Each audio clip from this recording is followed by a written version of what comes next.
Today, we are breaking down the business plan for something huge, a project that wants to pull your entire digital life together onto one single smart platform. So, how do you even begin to take a vision that massive and turn it into a real company? Well, let's dive into the blueprint and see how it's done. Seriously, just think about it for a second. You've probably got an app for your bank, another for groceries, one for your neighborhood notices, maybe a dozen for all your different subscriptions and bills. It's just this constant, messy juggling act, right? Well, this plan kicks off by tackling that exact problem of digital chaos head on. And here's the big solution this plan puts on the table. The idea isn't to just create another app to add to the pile. No, it's about building a true digital steward. Imagine one single place that actually anticipates what you need and simplifies your life by making all those separate tools finally talk to each other. So, who's the brain behind such a grand idea? You know, every great blueprint needs an architect, and this plan is no different. It introduces us to its visionary founder. Let's meet the person who actually sketched out this whole ambitious design for our digital future. And this is her, Leah Belfour.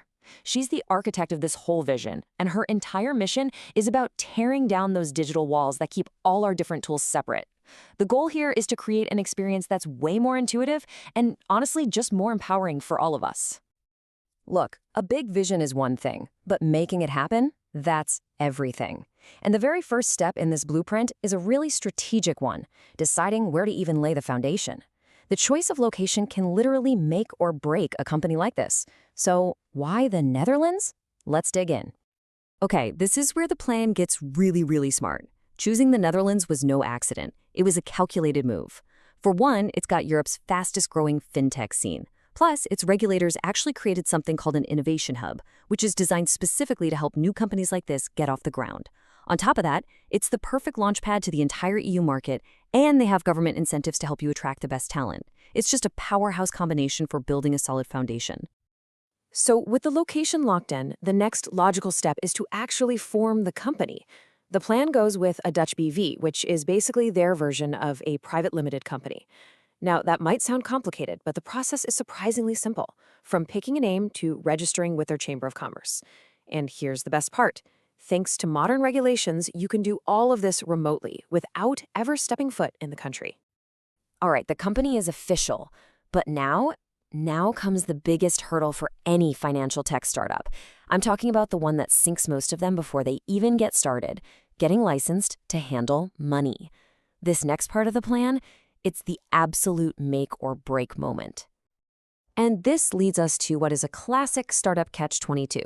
To earn a single dollar of revenue, you need a license from the central bank. But to get that license, you've got to prove you already have a ton of resources. We're talking hundreds of thousands of euros in the bank, a big team, months of legal prep. How is that even possible before you've earned your first cent?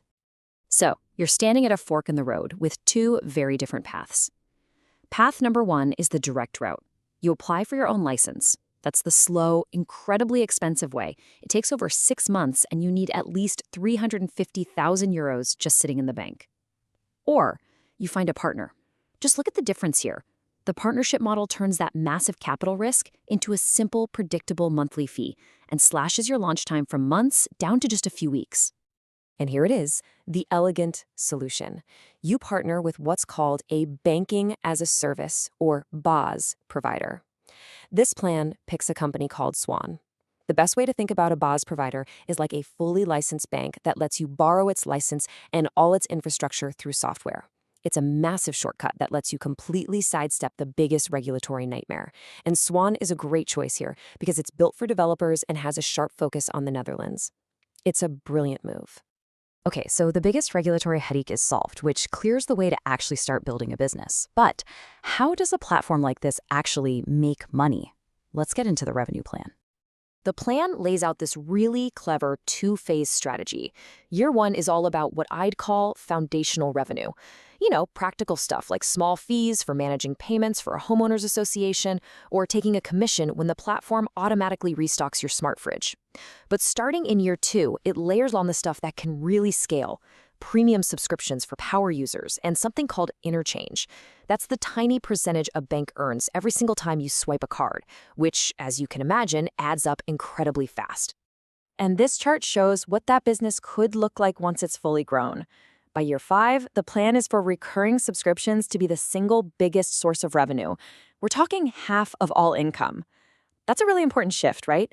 It goes from making money on one-off actions to building a stable business based on the long-term value it's providing to its users. So, we've gone through all the practical steps, the legal setup, that clever regulatory shortcut, the revenue model. But where is all this actually headed?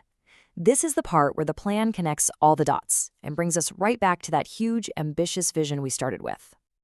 The ultimate endgame here revolves around this incredibly powerful idea called self-sovereign identity, or SSI. The concept is actually pretty simple. Instead of having your data scattered across Google, your university, or the government, you hold all your own official credentials. Your driver's license, your diplomas, your work certificates, all of it in a digital wallet that only you can control.